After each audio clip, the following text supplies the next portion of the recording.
Media మిత్రులందరికీ నమస్కారం. సరే, ఈరోజు కొంతమందికి ఏమో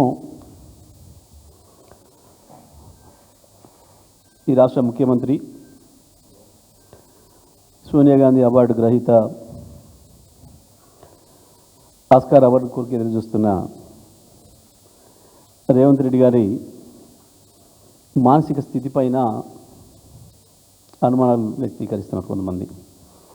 ఆయన కొన్నిసార్లు రాములాగా, కొన్నిసార్లు రెమోలాగా కనపడతాడు. అది కానీ అదేది నిజం కాదు. వాస్తవానికి అర్హుడే ఆస్కార్ అవార్డుకి, అందులో సందేహం ఏం లేదు. ఎందుకంటే రాజకీయాలలో చాలామందిని నటులను చూసినాం. పాపం ముందు నటులైన తర్వాత రాజకీయాల్లోకి వచ్చిన వాళ్ళని చూసినాం, లేదా రాజకీయాలకు వచ్చి నటించే వాళ్ళని చూసినాం, సినిమాలలో కావచ్చు, ఇతర దాంట్లో. కానీ రాజకీయాలలో కూడా నటించడంలో, డైలాగులు వేయడంలో రావు గోపాలరావు గారు, కోట శ్రీనివాసరావు గారు, లేదా ఇంకా అంత మించిన ఎవరు కూడా ఇట్లాగా నటించలేరు, ఇట్లాగా కన్నీళ్ళు గార్చలేరు, ఇట్లాగా అబద్ధాలు ఆడలేరు, మోసం చేయలేరు. రేవంత్ రెడ్డి తన వికృత స్వరూపాన్ని బయట పెట్టుకుంటున్నాడు అప్పుడప్పుడు. మీరు గమనిస్తే నిన్న జైపాల్ రెడ్డి గారి అవార్డు ఇచ్చే సందర్భంలో మాట్లాడిన రేవంత్ రెడ్డిని, మొన్న కొల్లాపూర్ పోయి మాట్లాడిన రేవంత్ రెడ్డిని, ఇద్దరిని ఒకే చోట పెట్టి చూపించండి మీడియా మిత్రులు ఎవరైనా. ఏం కనపడుతుందో మీకు? ఎంత అద్భుతమైన నటన కౌశల్యం, అబద్ధాల మీద నటన చేసే ఆయన అద్భుతమైన ప్రతిభ. తను మాట్లాడిన దానికి తనకే పోలిక పొంతన లేకుండా, ఇక నిన్నటి మాటలు వింటే, నిన్నటి మాటలు చూస్తే పాపం తప్పకుండా గోబెల్స్ కనుక పుట్టి వస్తే ఆత్మహత్య చేసుకోవడం గ్యారెంటీ. గోబెల్స్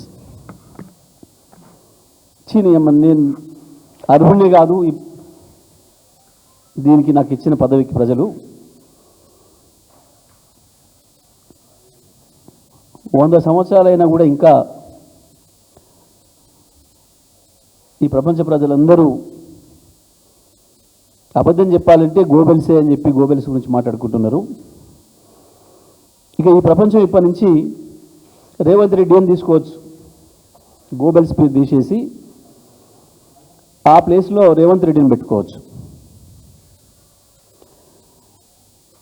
పాపం జైపాల్ రెడ్డి గారు అయితే నిన్నటి మాటలు వింటే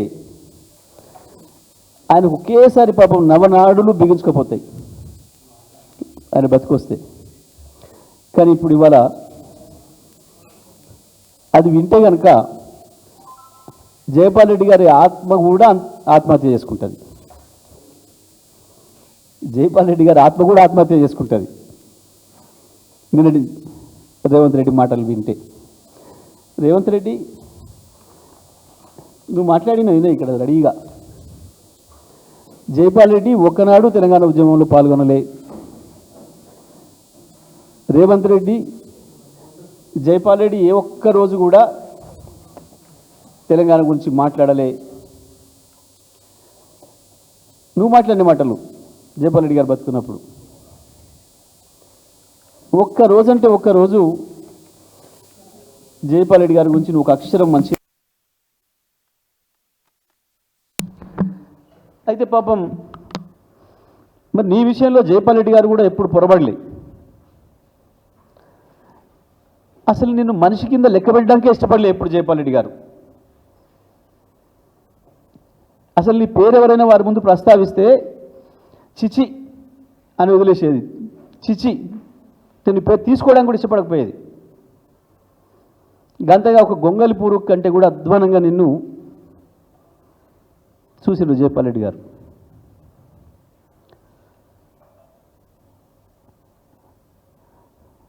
పాపం నువ్వు జైలు పోయినప్పుడు మాట్లాడండి అని చెప్పి చాలామంది రిక్వెస్ట్ చేస్తే కూడా ఇష్టపడలేవారు. ఎవరో ఒక మాట అన్న చెప్పరాదు మీరు అంటే ఆ పెళ్లి ముందుగా అట్లా చేస్తారా అని ఒక మాట మాట్లాడారు తప్ప జీవితంలో నిన్ను కరెక్టే అంచనా వేశారు జైపాల్ రెడ్డి గారు, నువ్వు మనిషి జాతికి చెందినవాడి కావు అని.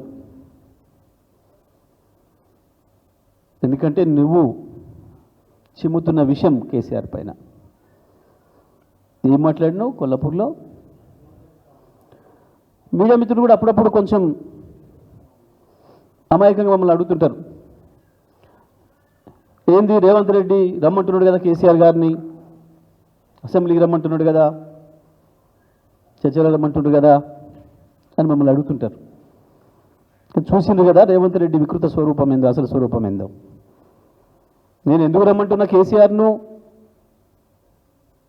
ఆయన మాకేదో సలహాలు ఇస్తాడని కాదు, వచ్చి మా అభివృద్ధిని చూసి, నా గొప్పతనాన్ని చూసి, అసెంబ్లీలో నాలాంటి విధవలు ఉన్నారని చూసి ఆయన అక్కడ ఆత్మహత్య చేసుకోవాలట. నిజమే, నీలాంటి విధవల్ని, నీ గురువులైన విధవల్ని అందరిని చూసి వచ్చాడు కేసీఆర్. నీలాంటి వాళ్ళని లక్షల మందిని చూసి తరిమేసే తెలంగాణ తీసుకొచ్చాడు కేసీఆర్. నిన్ను చూడడమే కాదు, నీ గొప్పతనం చూడడమే కాదు, నీకు విద్య నేర్పిన నీ గురువుల్ని.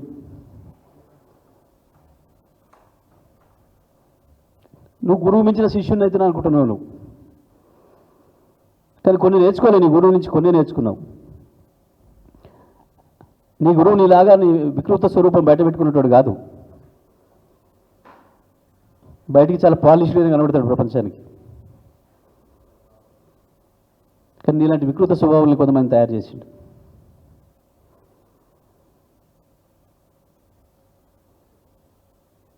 ఏం మాట్లాడినావు? ఒక్కొక్క మాట నువ్వు మాట్లాడింది మీరు దిగిపో అంటున్నారు. ఎప్పుడనిలే కేసీఆర్ ఉండాలి, 5 ఏళ్ళు నువ్వు ఆన్నే ఉండాలి అని చెప్పిండు. ఎప్పుడైనా కేసీఆర్ నీ పేరు ప్రస్తావించిండా ఇప్పటి వరకు? నీ విషయంలో జైపాల్ రెడ్డి గారు ఏం పాటించారో కేసీఆర్ గారు కూడా అదే పాటించారు. ఇక్కడ నీలాంటి వాళ్ళ పేరు ఉచ్చరిస్తే కూడా వారికి హోదా తగ్గిపోతుంది. జైపాల్ రెడ్డి గారు కూడా అదే చేసిండ్రు.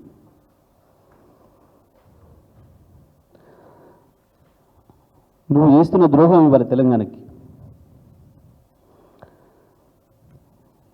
కాళోజీ చెప్పిన పద్ధతుల్లో ప్రాంతేతరుడు దోపిడీ చేస్తే ప్రాంతం ఆవలదంక పారవోలినం, కానీ ప్రాంతం వాడే ద్రోహం చేస్తే కాళోజీ చెప్పింది ఏదో అది చేసి తీరుతాం.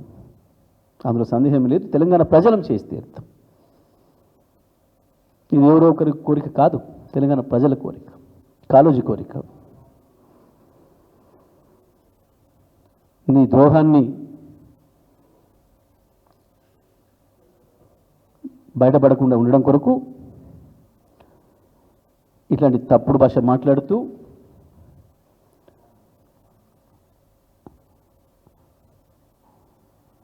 ఏంది మేము చేపలు పట్టుకోవాలన్నా, మేము ఏం మాట్లాడినావు? ఒక ఆయన బట్టలు ఉతుకుంటాయని తెచ్చి ఎమ్మెల్యేని చేసిన, ఒక ఆయన చేపలు పట్టుకుంటాయని తీసుకొచ్చి మంత్రిని చేసిన. ఇది నీ అహంకారం, నీ ఫ్యూడల్ స్వభావం.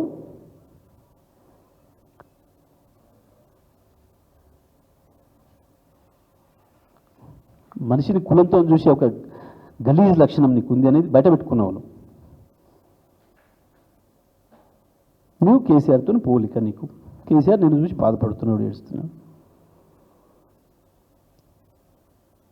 ముఖ్యమంత్రి కాకముందు ఏడ్చినా ఓకే, ప్రతిపక్షంలో ఉన్ననాడు ఏడవచ్చు ఆ సీటు కొరకు. కానీ 20 నెలలు దాటుతున్నా కేసీఆర్ నీ పేరే ఎన్నడూ ముట్టుకోకున్నా నెల రోజులు గించుకొచ్చి నువ్వు నా పేరు మాట్లాడలే నా పేరు గుర్తు చేయలే అని.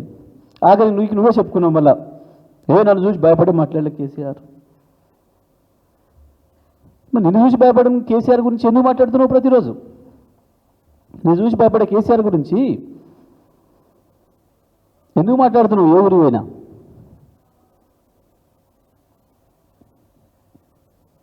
కొల్హాపూర్ చిల్లర మాటలేంది, నిన్న హైదరాబాద్లో నీ ప్రవచనాలేంది?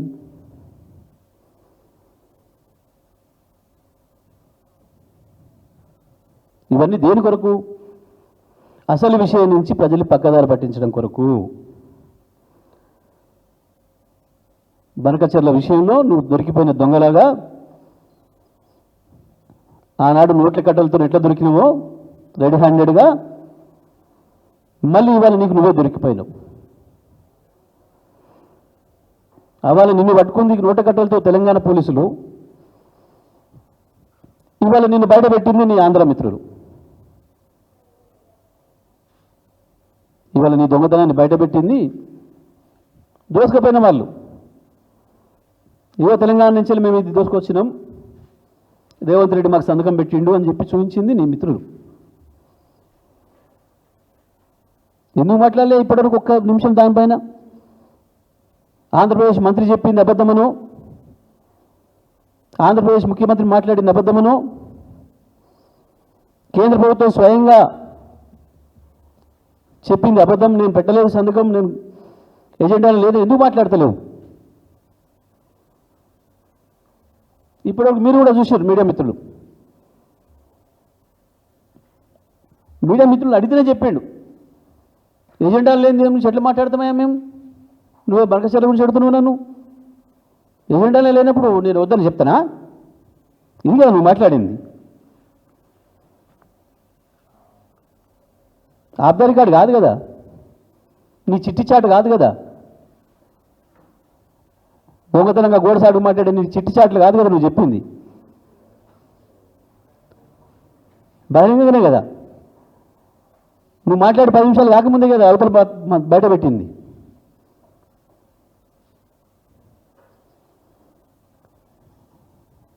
నీ నీచ రాజకీయాల కొరకు, తుచ్చ డబ్బు సంపాదన కొరకు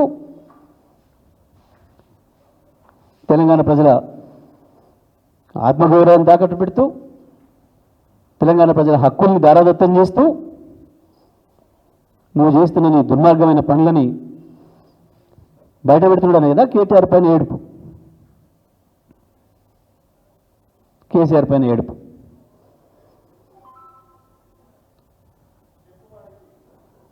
ఏంది? శాసనసభ నుంచి ఎవరిని సస్పెండ్ చేయలే, ఒక పూటకో ఒక రోజుకో కాదు కదా, మొత్తం సెషన్కే కదా నువ్వు చేసింది. కోట్లాది మంది ప్రజలు చూసిన విషయాన్ని కూడా, అవతల రికార్డులో ఉన్న విషయాన్ని కూడా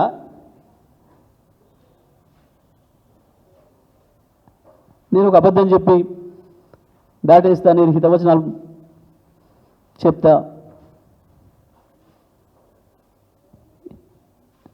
ఇంత నిస్సిగ్గుగా నిర్లజ్జగా మాట్లాడి తెలంగాణ పరువును దెబ్బతీస్తా ఉన్నావు. నువ్వు మాట్లాడుతున్న మాట ముఖ్యమంత్రి కదా, దరిద్రం ఈ రాష్ట్రానికి 4 కోట్ల మంది ప్రజలకు కదా బాధ్యత, జవాబుదారి. నువ్వు ఏమనుకుంటుంది ఇవాళ బయట ప్రపంచం? నువ్వు ఢిల్లీ పోయినా, నువ్వు దావోసు పోయినా, నువ్వు మాట్లాడే ఇంగ్లీష్ పదమైనా, నువ్వు మాట్లాడే హిందీ పదమైనా, తెలుగులో నువ్వు మాట్లాడే చాలా అద్భుతమైన భాష నీ మిత్రులు చాలా గొప్ప మెచ్చుకుంటున్నట్టు లోపల. నీ ఆ ప్రాంత మిత్రులు అద్భుతంగా బాగా మాట్లాడిన, ఇంకిటనే మాట్లాడని చెప్తూ ఉంటుంది కొద్దిమంది నీకు సలహాదారులు ఉన్నారు కదా అందులో. అది ప్రతి అక్షరం ప్రతి మాట 4 కోట్ల మంది గొంతు. సో ఉండాలి కదా, ఆ సీట్లో కూర్చున్నప్పుడు ఆ స్థాయికి ఎదగాలి కదా మనిషి.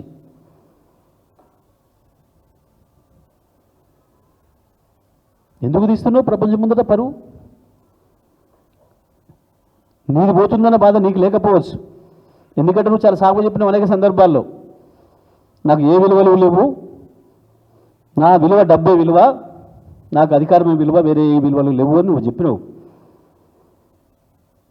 కానీ ఆ చేతగాని పార్టీ నేను తీసుకొచ్చి ఈయన కూర్చోబెట్టింది కదా, తెలంగాణ ప్రజల నిత్యం కూర్చోబెట్టింది కదా.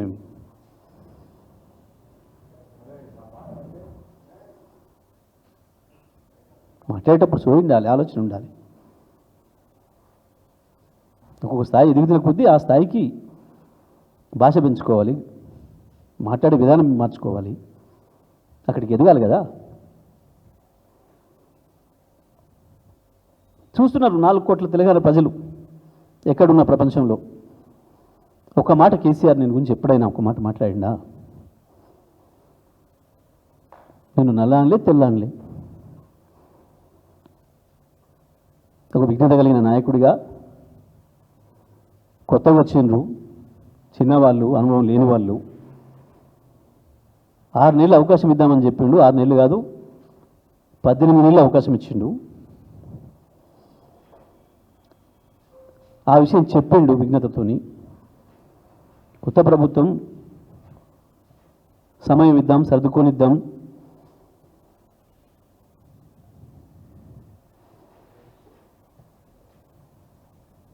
ఇక్కడ నువ్వు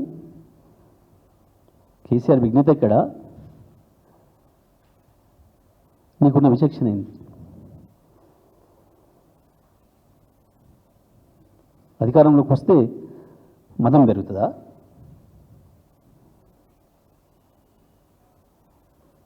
ఇదా నీ ముఖ్యమంత్రి విధానం? కేసీఆర్ చావాలనా? మహబూబ్నగర్ జిల్లా ప్రజలను అడుగుదామా ఎవరు చావాలనో, ఎవరిని ఉరిదీయాలనో? కేసీఆర్ రాకముందు మహబూబ్నగర్ అయింది, 2014 మహబూబ్నగర్ అయింది, 2023 మహబూబ్నగర్ అయింది. దేశమంతటికి వలసలు పోయిన జిల్లాకి ఇతర రాష్ట్రాల వాళ్ళు కూడా వలసలు వచ్చి బతికే పరిస్థితిని తీసుకొచ్చిన కేసీఆర్ ఎక్కడ? ఉన్నవాటిని పోగొట్టి ఇవాళ మళ్ళీ ప్రతి ఒక్కరు నెత్తిన గుడ్డేసుకుంటట్టు చేసిన నువ్వెక్కడ? సాధారణ గ్రామీణ కూలీ నుంచి హైదరాబాద్ నగరంతో సహా పెట్టుబడులు పెట్టిన వాళ్ళు, నిర్మాణాలు చేస్తున్న వాళ్ళు, ప్రతి ఒక్కరు మాట్లాడుతున్న మాట ఏంది? ఇవాళ ఏముండే 23 వరకు హైదరాబాద్, తెలంగాణ, ఇవాళ ఏమున్నది? ఇదే చంద్రబాబు నీ గురువు ఏం మాట్లాడిండు? ఒకప్పుడు ఆంధ్రాలో ఎకరం భూమి అమ్మితే పోయి తెలంగాణలో 10 ఎకరాలు కొన్నాం. ఇవాళ తెలంగాణలో ఎకరం అమ్ముకొని వచ్చి మన ఆంధ్రాలో 100 ఎకరాలు కొంటున్నారు అని చెప్పిన చంద్రబాబు నాయుడు గారు ఇవాళ ఏమంటుండ్రు? మళ్ళీ ఆంధ్రాలో ఎకరం అమ్ముకోకపోతే తెలంగాణలో కొనుక పరిస్థితికి వచ్చింది, 2 ఎకరాలు అనే మాట చెప్తున్నారు. మళ్ళీ నీ 20 నెలల గొప్పతనం అభివృద్ధి చేసినావు. దీంట్లో తెలంగాణ తలసరి ఆదాయం పెంచడంలో అభివృద్ధి చేసినావా? తెలంగాణ రాష్ట్ర ప్రభుత్వ ఆదాయాన్ని అభివృద్ధి చేసినావా? 30,000 తగ్గింది కదా గత సంవత్సరం. ఈ సంవత్సరం 8,000 తగ్గుతుందో? 2014 నుంచి 23 వరకు ప్రతి సంవత్సరం వరుసగా 15,000 నుంచి 17,000, 20,000 వరకు పెంచుకుంటూ వచ్చిన తెలంగాణ ఆదాయం ఒక్క దెబ్బకే నువ్వు నీ జేబు దొంగల చేతుల్లో పోయి 15,000 కోట్లు తగ్గింది అంటే 30,000 కోట్లు తగ్గింది కదా గత సంవత్సరం. స్కూళ్ళలో 100 మంది పిల్లల్ని చంపిన అభివృద్ధి అనేది. కరెంటు ఎప్పుడు వస్తుందో ఎప్పుడు పోతుందో తెలియని పరిస్థితి. మళ్ళీ పేలిపోతున్న మోటార్లు, కాలిపోతున్న మోటార్లు, పేలిపోతున్న ట్రాన్స్ఫార్మర్లు. ఇదా నువ్వు చేసిన అభివృద్ధి? దీని గురించి బాధపడాలి. నిజమే కేసీఆర్ బాధపడుతున్నాడు నిజమే, కానీ ఇంత తొందరగా నా కళ్ళ ముందే తెలంగాణ ఇట్లయితుందని అనుకోలేదని బాధపడుతున్నాడు.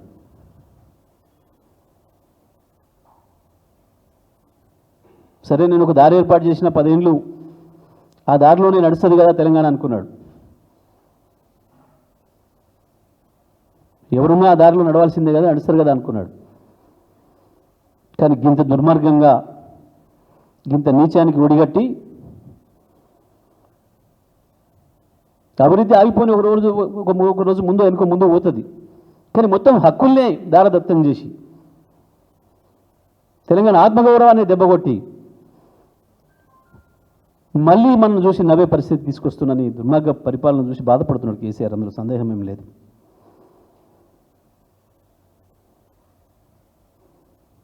నిజమే, నువ్వు అన్నట్టు నీ అభివృద్ధిని చూసి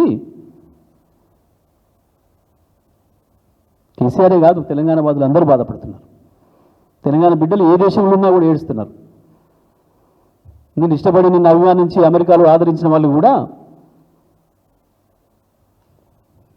అయ్యో ఎందుకు ఇచ్చినాం మన మద్దతు అని చెప్పి బాధపడుతున్నారు. ఇవాళ ఒక కేసీఆర్ ఎందుకు బాధపడుతున్నాడు, తెలంగాణ మంచిగా కోరి అందరూ బాధపడుతున్నారు.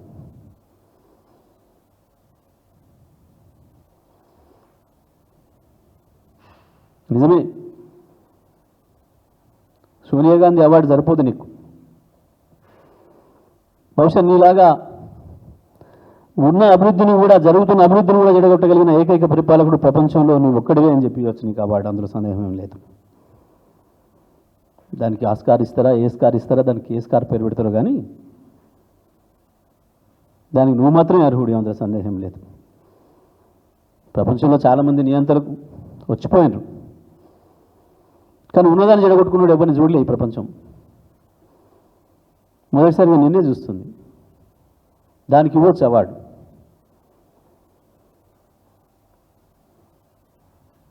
కొంచెమంది బిడియ పెడతారు ఒక అబద్ధం మాట్లాడాలంటే. ఎవడైనా నిజమే తప్పని పరిస్థితుల్లో జీవితంలో బతుకుదేరు కొరకు ఎక్కడన్నా చోట కూడా అబద్ధం చెప్పొచ్చు.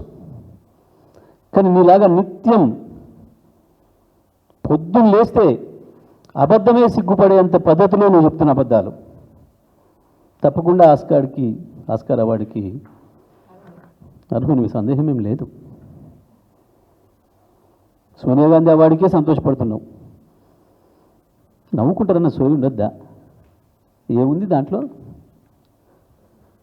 నేను రాలేకపోతున్నాను నువ్వు పిలిచినావు కానీ అన్నందుకు ఫర్ మీ ఎవడు రాసిచ్చాడో కదా, ఆ రాసిచ్చినోడికి నీ మీద కోపం ఉన్నట్టుంది. మొదలు అది చూసుకో. నువ్వు పెట్టుకున్న పేరు ఎవరో, నీకు రాసిస్తున్న వాళ్ళు ఎవరో, నీ పరువు తీయడానికి ఇస్తున్నారా, మరి వాళ్ళు ఇస్తున్నారా, నీ సొంతంగా మాట్లాడుతున్నావా? నువ్వు ముఖ్యమంత్రివి, అది మా బాధ. నువ్వు వ్యక్తిగా రేవంత్ రెడ్డి అయితే మాకు ఎవరికి పట్టింపు లేదు నీ గురించి. ముఖ్యమంత్రివి కదా, మీ ముఖ్యమంత్రి ఎవరు అంటే ఏం చెప్పాలి? తెలంగాణ ప్రజలు ఎక్కడున్నా ప్రపంచంలో ఎందుకు అందరు తలదించుకుంటాడు చేస్తున్నావు? కూర్చున్నావు నువ్వు ఆ కుర్చీలో, మా నుంచి ఏమి ఇబ్బంది లేదు. నువ్వు లేచిపోతానన్నా ఆ కుర్చీలో నిన్నే కూర్చోబెట్టాలనుకుంటున్నాం మేము 5 ఏళ్ళు. సరే నీ పక్కన ఉన్నతో ఎవరితో నీకు భయం ఉంటే ఓకే, సరే దాని కొరకే చేసుకుంటున్నట్టున్నావు ఫోన్ ట్యాపింగ్. ఈ మంత్రులది, ఈ మంత్రుల ఫోన్ ట్యాపింగ్ చేసుకుంటున్నావు అని చెప్పి ఏడుస్తున్నారు. ఒక మంత్రి అయితే గడగడ వణుకుతున్నాడట పాపం. ఆయన నోట మాటే వస్తలేదట చెప్పుకుంటప్పుడు కూడా. ఎక్కి పడి ఏడుస్తున్నాడు విలేకరులు కలిస్తే. ఏం చేయాలి పోయి ఏమన్నా మొత్తం రికార్డ్ చేసినట్టుండు, నేను చాలా మాట్లాడకూడని అన్నీ అని చెప్పి చెప్తున్నాడు ఆయన. ఫోనే మార్చేసిండట ఇప్పుడు, డబ్బా ఫోన్ పెట్టుకున్నాడు మళ్ళీ నిన్న మొన్న ఒక మంత్రి. నీ భయానికి ఓకే, వాళ్ళని చేసుకో, నీ ఇష్టం. నీ పదవిని కాపాడుకోవడం కొరకు నువ్వేం చేసుకుంటావు అని నీ ఇష్టం. కానీ ప్రజలుగా మా పరువు తీయకు, తెలంగాణ బిడ్డల పరువు తీయకు. నీ అద్భుతమైన నటన కౌశల్యంతో ఈ చెత్త మాటలు మాట్లాడకు, బంద్ చేసుకో. ముఖ్యమంత్రిగా ఇంకా 5 ఏళ్ళు ఉండాలని కోరుకుంటున్నాం, కానీ మీ వాళ్ళు ఎప్పుడు వ్యక్తులో మాకు తెలియదు. కానీ మేము మాత్రం దానికి మద్దతు ఇయ్యం.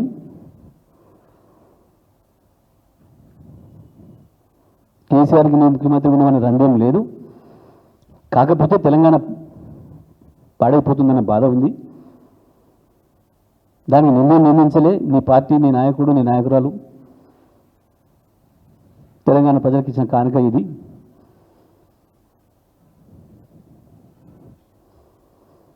నిజమే, నిన్ను చూసి చాలామంది రెచ్చిపోతున్నారు. తెలంగాణ కేసీఆర్ వేరియేషన్ అని చెప్పి కేసీఆర్ మీద కుట్రలు పన్నిన వాళ్ళు, తెలంగాణ వచ్చిన తర్వాత మేము దెబ్బతిన్నామని చెప్పి అనుకుంటున్న వాళ్ళు, నిత్యం కేసీఆర్ మీద ఏడ్చేటోళ్ళు ఇక కొంచెం రెచ్చిపోతున్నారు. సరే, వాళ్ళ సంగతి మేము చూసుకుంటాం. ఎవడోడు ఎంత రెచ్చిపోతున్నాడో, ఎట్లా నోరు బారేసుకుంటున్నారో వాళ్ళ సంగతి మేము చూసుకుంటాం. మాకేం ఇబ్బంది లేదు. గత 10 ఏళ్లలో ఎందుకు వదిలేసామో మాకు తెలుసు, రేపు ఎందుకు వదిలేయకూడదో కూడా మాకు తెలుసు. మాకు ఇచ్చిన ఈ అనుభవం. కానీ రేవంత్ రెడ్డి, ఇప్పటికైనా నువ్వు మాట్లాడే ప్రతి మాట 4 కోట్ల తెలంగాణ ప్రజలది కాబట్టి తెలంగాణ గౌరవాన్ని తగ్గించకుండా కేవలం నీ తుచ్చమైన డబ్బాశ కొరకు, పదవి నిలుపుకోవడం కొరకు తెలంగాణ హక్కుల్ని అమ్ముకునే పని చెయ్యకు. భాష కూడా నేర్చుకో, కనీసం విజ్ఞతను ప్రదర్శించమని చెప్తా ఉన్నాం.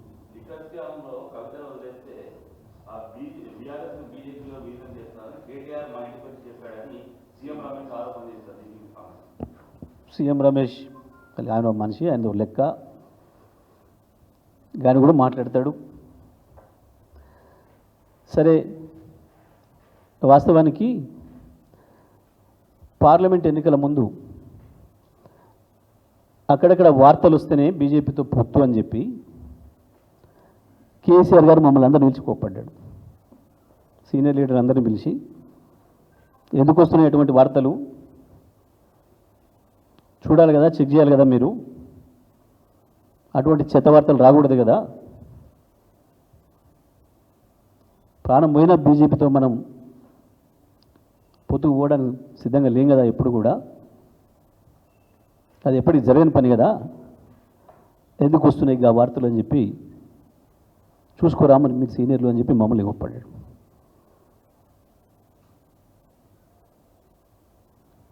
కేటీఆర్ గారిని, హరీష్ గారిని, నన్ను, ప్రశాంత్, ఇంకా 3 లీడర్లను పిలిచి బీజేపీతో గంత దూరంగా ఉంది బీఆర్ఎస్ పార్టీ. ఎప్పుడు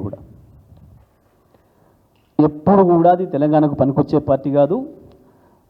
బీఆర్ఎస్ రాజకీయాలకు, టీఆర్ఎస్ రాజకీయాలకి కుదిరే పార్టీ కాదు అనేది మొదటి నుంచి మేము చెప్తున్న భావన. మేము అట్లాగే ఉన్నాం. ఇక దాంట్లో ఎవడో చిన్న సైజు బ్రోకర్లు, పెద్ద సైజు బ్రోకర్లు ఎవడో వచ్చి చెప్పి మాట్లాడితే అది పనికి మాలిన ముచ్చట. చంద్రబాబు నాయుడు గారు తన అవసరాల కొరకు కొంతమందికి కాంట్రాక్టర్లకు, కొంతమంది చిన్న చిన్న బ్రోకర్లకి పదవులు ఇచ్చి రాజకీయ రూపం తొడిగిండు వాళ్ళకి, కొద్దిమందికి. అటువంటి వాళ్ళు మాట్లాడే మాటలకి పెద్ద విలువ ఉండదు, దాన్ని పట్టించుకోవాల్సిన అవసరం కూడా లేదు.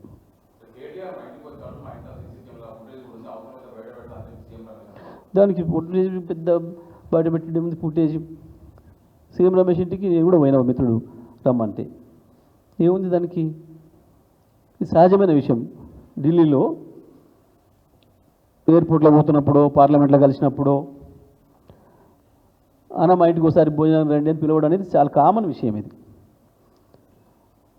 మా దయాకర్ రావు గారు, మా ఇంకో పార్లమెంట్ మిత్రుడు ఒకసారి నేను ఢిల్లీ పోయినప్పుడు కూడా, అన్న ఇల్లు ఆయన చాలా బాగా కట్టిండి అన్న, ఇంటీరియర్ ఏదో చాలా బాగుందన్న, దాన్ని చూడాలన్న ఒకసారి అదే అన్నారు. ఆయన కూడా ఫోన్ చేసిండు. ఆయన ఫోన్ చేసిన రికార్డు నాది కూడా ఉంది. అన్న ఒకసారి రండి భోజనానికి. పోతారు, ఏముంది దానికి? ఆడొక నాట్ ఓన్లీ కేటీఆర్, నేను కూడా కాదు, కమ్యూనిస్టులు బీజేపీ అనుకున్న వాళ్ళు కూడా, కాంగ్రెస్ బీజేపీ అనుకున్న వాళ్ళకి కూడా, భారతదేశంలో ఉన్న అన్ని పార్టీలకు సంబంధించిన ఎంపీలు, ఇక్కడి నుంచి వెళ్తున్న రాజకీయ నాయకులు, సీనియర్లు అయిన వాళ్ళు సహజంగానే పిలుచుకుంటారు, ఒకరింటికి కూడా భోజనం పోతారు. అది పెద్ద సమస్యనా? నువ్వు ఆ సీసీ ఫుటేజ్లో కనుక దిద్దామంటే సీఎం రమేష్ జీవితకాలంలో అతి ఎక్కువ రోజులు ఉండేది చంద్రబాబు నాయుడు గారి ఇంట్లో, లేదా ఢిల్లీలో ఇప్పుడు గత ఏడాది కాలంగా తెలంగాణ ముఖ్యమంత్రి రేవంత్ రెడ్డి ఇంట్లో, తేయిస్ తుగ్లక్ రోడ్లో. తీద్దామా సీసీ ఫుటేజ్? తీద్దాం పట్టు. తేయిస్ తుగ్లక్ 23 తుగ్లక్ రోడ్, 23 బంగ్లా తుగ్లక్ రోడ్లో ఇప్పుడు తెలంగాణ ముఖ్యమంత్రి అఫీషియల్ రెసిడెన్స్. దాని సీసీ ఫుటేజీలు తీద్దాం. సీఎం రమేష్, నువ్వు ఎన్ని రోజులు దాంట్లో ఉన్నావో, నువ్వు నీ తమ్ముడు, తీద్దామా? సీఎం రమేష్ గంత పెద్దోడు కాదు, మాకు తెలుసు. ఆయనే చెప్పింది చాలా సందర్భాల్లో, చీచి గీ బీజేపీ పార్టీలో నేను ఎట్లుంటానా, నన్ను మా సుజనా చౌదరిని చెయ్యి విరిచి ఆర్మ్ ట్విస్ట్ చేసి తీసుకుపోయారు, మమ్మల్ని ఈడీలు వేస్తాం, మమ్మల్ని ఇండ్లు వేస్తాం, అండ్లు వేస్తాం భయపెట్టి తీసుకుపోయిన పార్టీ. నేను ఎప్పటికీ చంద్రబాబు మనిషిని, మా అభిమాన నాయకుడు చంద్రబాబు తప్ప ఇది కాదు, లేదు పేరుకుంటున్నా. కానీ అందులో భౌతికంగా అందులో ఉన్నాడు, ఆత్మ చంద్రబాబు దగ్గర ఉంటుంది. చంద్రబాబు శిష్యుడు రేవంత్ కాబట్టి ఇటు కూడా సగం ఆత్మను ఇచ్చిండు. సీసీ ఫుటేజ్ సిద్ధమాను సీఎం రమేష్, తీద్దామా? తేజ్ తుగ్లక్ చంద్రబాబు ఢిల్లీకి వచ్చిన ప్రతిసారి మొత్తం వచ్చి నుంచి పోయిందాక నువ్వే ఏమంటుంటావా, ఉండవా? ఇవాళ బీజేపీతో పోతానే కాదు, అంతకుముందు కూడా ఇక గాయన లెక్క అంత పద్ధతి ఏం మాట్లాడిండు.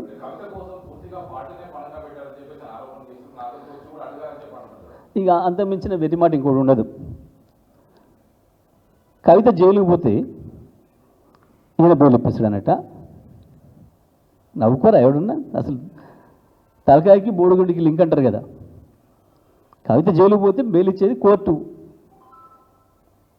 జస్టిస్ గవాయ్ గారు మొన్న కేరళలో మాట్లాడుకుంటూ చెప్పిండు కవిత గారు బెయిల్ గురించి.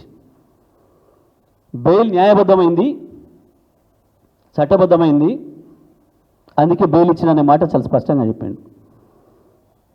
దీని మీదనే మాట్లాడినందుకు రేవంత్ రెడ్డికి సుప్రీంకోర్టు చీవాటు కూడా పెట్టింది, తప్పైందని అఫిడవిట్ కూడా వేసాడు కదా. ఈ గటువంటి దాని మీద గీన ఎవరో చిల్లర మాటలు మాట్లాడితే అది కూడా మనం చర్చించుకోవాల్సిన విషయమా?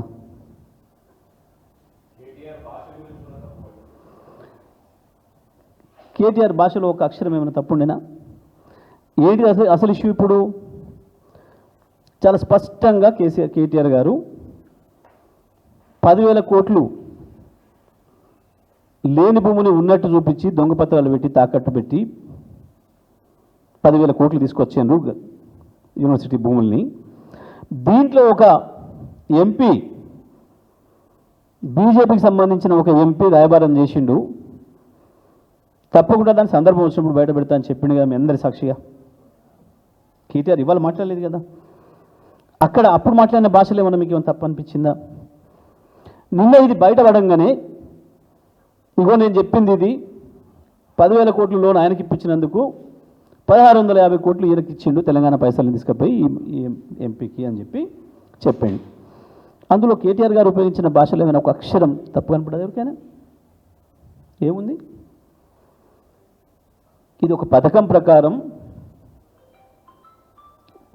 బీజేపీ, రేవంత్ రెడ్డి, చంద్రబాబు ముగ్గురు కలిసి ఆడుతున్న నాటకంలో భాగంగా ఇవి పుడుతున్నాయి. బీజేపీ ఎంత తాపత్రయపడ్డా, ఎంత ఎరలేసినా, చంద్రబాబు బీజేపీలో తోలుబొమ్మ రేవంత్ రెడ్డి ఇక్కడ ఎన్ని డ్రామాలు వేసినా, ఎన్ని కుప్పిగంతులు వేసినా కేసీఆర్ను ఉంచలేరు. కేసీఆర్ తెలంగాణ ఆత్మగౌరవ ప్రతీక. తెలంగాణ ఆత్మగౌరవం విషయంలో ఎప్పుడు రాజీ పడలే, ఎప్పుడు పడదు.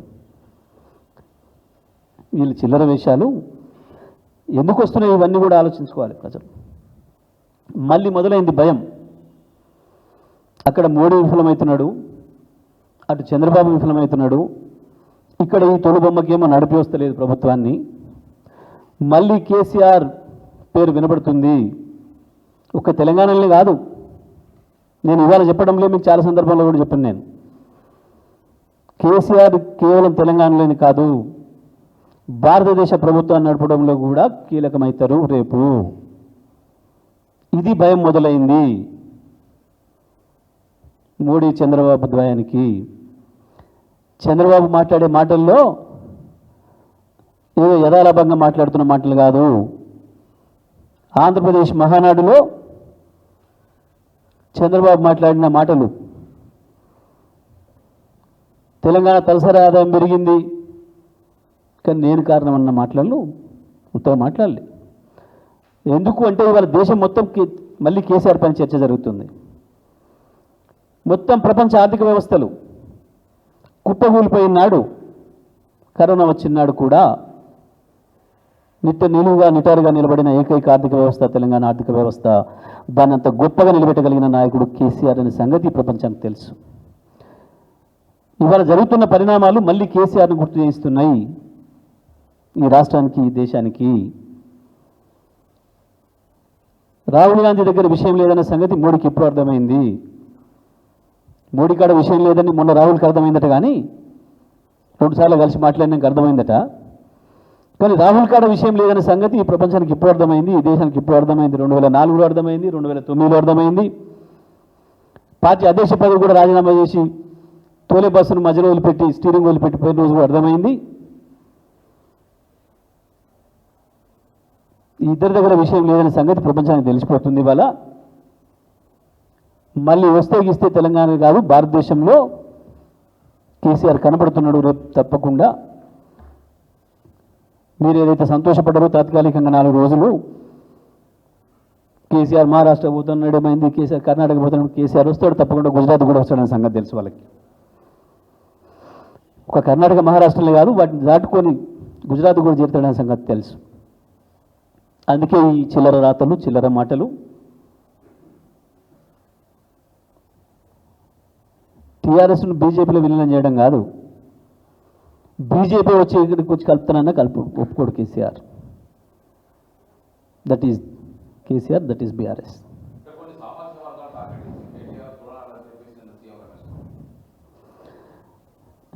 కులం గురించి వెళ్ళి ఇప్పుడు తెలంగాణలో మాట్లాడతామా? ఈ కులగజ్జి నాయలు వాళ్ళు ఎప్పుడన్నా ఉందా అసలు మనకి తెలంగాణలో కులం విషయం, కుల ప్రస్తావన? కులభావనే ఉంటే అవుతారా కేసీఆర్ కానీ, కేటీఆర్ కానీ, నేను కానీ, ఇంకోరం కానీ? మాట్లాడుకున్నామా ఎన్నడన్నా మనం? ఇంతమంది మీడియా మిత్రులు కలిస్తే కూడా ఎప్పుడన్నా మన కులాల గురించి అసలు మనకి ఇప్పుడు ఒకరి కులం గురించి ఎవరికన్నా తెలుసా అసలు మనకి? కానీ ఆడ ముందే వాసన వస్తుంది. కులం వాసనతోనే మాట్లాడుకుంటారు అక్కడ. కులగజ్జి నాయలు వాళ్ళు అంతో ఇంతో అంటితే వాళ్ళ గురువు వాళ్ళ శిష్యునికి అంటింది కులం పిచ్చి. మాట్లాడాడు కదా మొన్న, బట్టలు ఉతికే సాకులు ఆయన అన్ని, చేపలు పట్టుకునే శ్రీహరి అని పిచ్చి మాటలు అంటుకుంటే వాళ్ళ ఇళ్ళల్లో వండిన వాళ్ళకి, సంవత్సరాల తరబడి చేయడం చేసిన వాళ్ళకి అంటుకుందేమో కానీ ఆ పిచ్చి మాకేం అంటలే.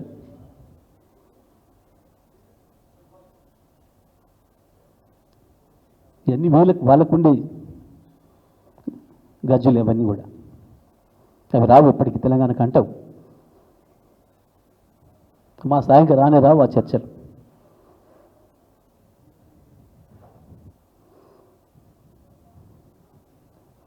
ఈ చిల్లర మాటలు, చిల్లర వేషాలు. ఇప్పుడు దొరికిపోయిన దొంగ అంతకుమించి ఏం మాట్లాడతాడు? దొరికిపోయిన దొంగ అంతకుమించి ఇంకేం మాట్లాడగలుగుతాడు? ఇలాంటి చిల్లర మాటలు మాట్లాడి డైవర్ట్ చేయాలని మీడియా మిత్రులకు కూడా నా విజ్ఞప్తి. మీకు స్పష్టంగా కనబడుతుంది, దొరికిపోయారు. 10,000 కోట్లకు ఆయన మధ్యవర్తిత్వం చేసింది వాస్తవం. దాని కింద 1650 కోట్లు అయినా తెలంగాణ సొమ్మును తీసుకుపోయి కట్టబెడుతుంది వాస్తవం. 2 రెడ్ హ్యాండెడ్కి దొరికిన విషయాలు. మరి దీంట్లోంచి తప్పదారి పట్టడానికి ఏం చేయాలి? దాని కొరకు ఇదో పనికిమాలిన చర్చ, పనికిమాలిన మాటలు. నువ్వు కాదంటే చెప్పు. ఇంకోటి, రిత్విక్ నాది అదే కాదు, మరి అదొకటే మాట అనేస్తే అయిపోద్ది కదా. ఈ చెత్త వాడడం ఎందుకు ఆగినావు? రిత్విక్ నాది కాదు అని అన్నావు, ఓకే, దాని మీద నిలబడతావా? రిత్విక్ నాది కాదు, నాకు సంబంధం లేదనే దాని మీద నిలబడతావా? ఒకవేళ అదే అయితే కేటీఆర్ పొరపడ్డట్టున్నాడు, అది నాది కాదు అన్నట్టు ఒకటే మాట సరిపోద్ది కదా.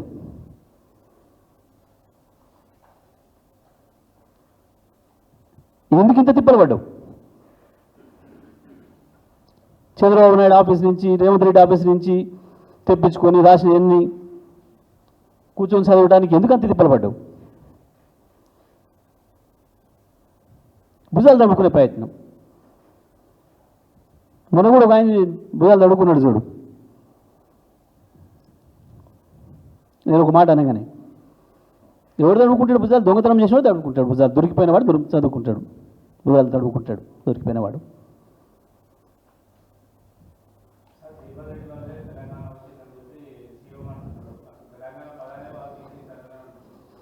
ఇవన్నీ నువ్వు లేట్ వచ్చినట్టున్నావు. జైపాల్ రెడ్డి గారి గురించి వెళ్ళి రేవంత్ రెడ్డి గారు మాట్లాడిన మాట.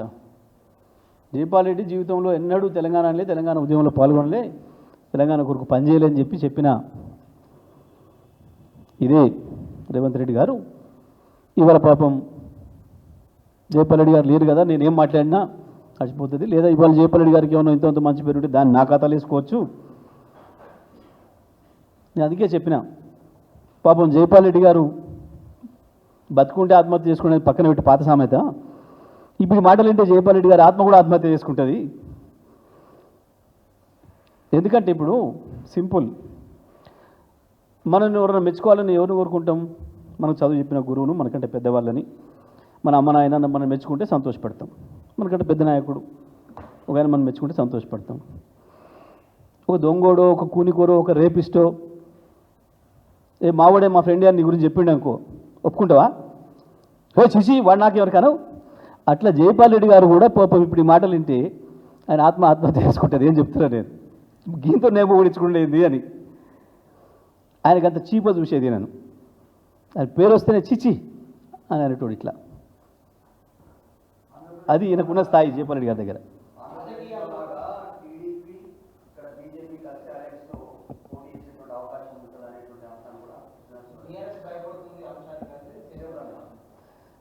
ఇక్కడే మీకు అర్థమైంది, మంచి ప్రశ్న ఇస్తారు.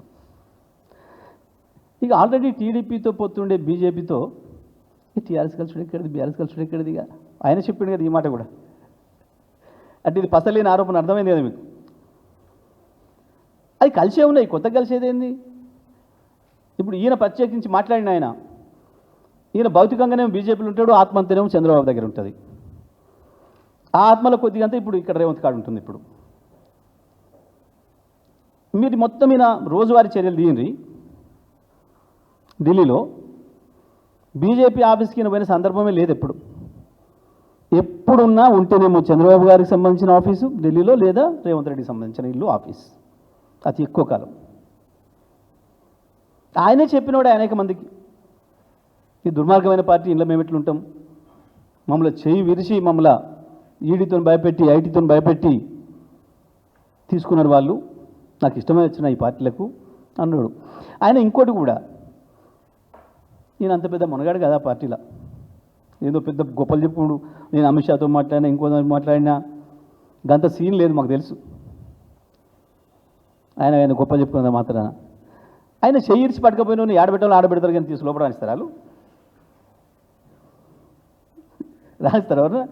నువ్వు కూడా దొంగను పట్టుకొని వచ్చినావు, ఏడగట్టేస్తావు, దొంగ పశువును తెచ్చినావు, ఏడగట్టేస్తావు, ఏడబెట్టాలని ఆడబెడతావు కదా, ఇంట్లో తీసుకొచ్చుకుంటావా? పాలిచ్చే పర్లేక పాలిచ్చావుని ఇంట్లో పెట్టుకుంటారు.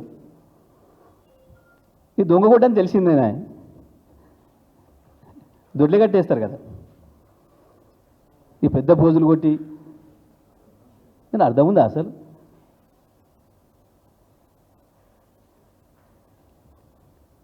కవితమ్మ జైలుకే పోయా, బెయిల్ కోర్టేనా ఇచ్చేది? ఈయన చేసేది ఏముంది దాంట్లో?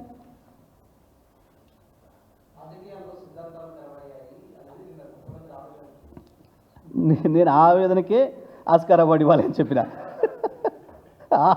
ఆవేదనకే ఆస్కార్ అవార్డు ఇవ్వచ్చు. మొన్న కొల్లాపూర్ మాటలకి నిన్నటికి ఒకటే రోజు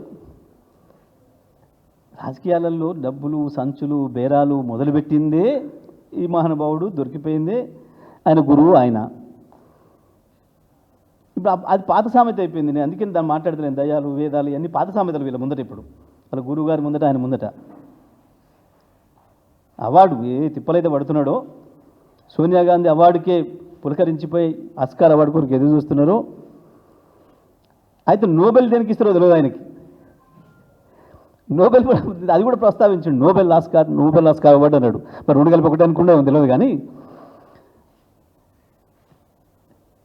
ఆ రాసిచ్చే పిఆర్ఓలు ఎవరో పాపం, మరి వాళ్ళకి తెలిసి మాట్లాడతాడో లేదా తెలియకుండా స్పాంటేనియస్గా మాట్లాడతాడో తెలియదు. కానీ పాపం అటువంటి వాళ్ళు పెట్టుకున్నాడు. నోబెల్కి లేదు స్కోపు, ఎందుకంటే ఎప్పుడు ఒక శాంతి వచనం రాదు నోటి నుంచి, ఇవి వస్తాయి. కానీ మీకేమనిపించింది? మీరందరూ నవ్వుకోలేదు చూసి, మీరేది ఆ కెమెరామెన్లు కూడా నవ్వుకుంటున్నారు అవన్నీ వింటుంటే. నవ్వుకొని ప్రజలు ఉండరు కదా అటువంటివి చూస్తుంటే.